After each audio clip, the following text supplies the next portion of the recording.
Nagpaliwanag nga ang kaibigan ni Maggie Wilson na si Mark Nelson sa naging pahayag kamakailan lamang ni Maggie na nag-testify nga itong si Mark Wilson para bigyan ng diin ang restraining order o ang hindi pwedeng kausapin ni Maggie o makita man lang ang anak na si Connor.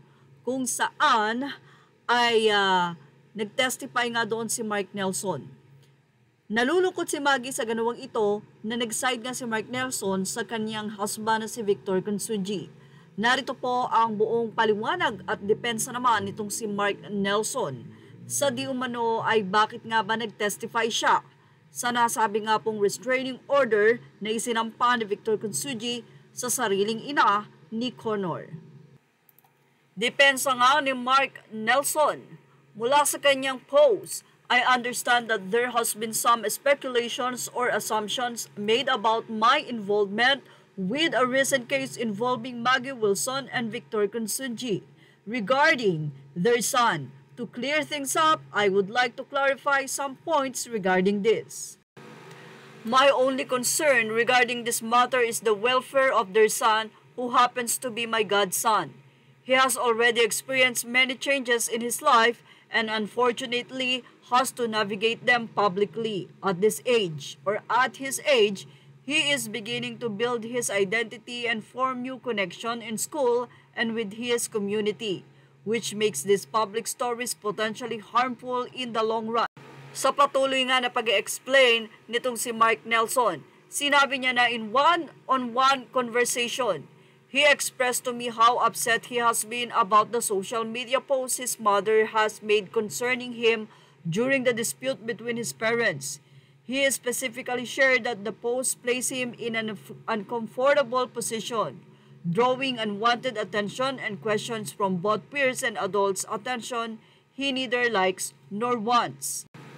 That is why when called to testify, I had told the judge only what my godson had told me, nothing more and nothing less. This was for the express reason to have those particular posts about him stop and preserve his well-being. For the record, whilst I know both parents, I have intentionally never gotten involved in their dispute and have no desire to. My only concern has always been my godson and his well-being. In line with that, to honor his wishes, I don't plan to say any more on this matter, and I would respectfully request the media to also do the same and keep his name and any reference to him out of any future articles concerning his parents. Thank you. Well, mukhang mas lalong nabash nga si Mark Nelson sa kanyang naging paliwanag. Ilang mga netizen ang nagsabi na may pagkakataon na pala na nakausap nitong si Mark Nelson ang kanyang inaanak, ang anak nila Maggie at Victor, pero bakit tila hindi niya in-advise na miss ka na ng nanay mo at syempre ginagawa niya yun dahil wala siyang mahinga ng tulong kundi ang social media para ma-reach out ka. Tila wala rin nagpaliwanag sa anak nila sa side ni Maggie. Halata na one-sided. Narito ang naging say ng mga netizen.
Well, napagsabihan nga ng mga netizen na makapal ang mukha nitong si Mark Nelson. Kapal ng face mo, laki ng katawan, ang jutak, ewan. Sipa ng isa, annoying, what a pathetic excuse from this enabler. Admit it, the father's son asked you to testify. You know how this would impact Maggie and Connor's ability to communicate.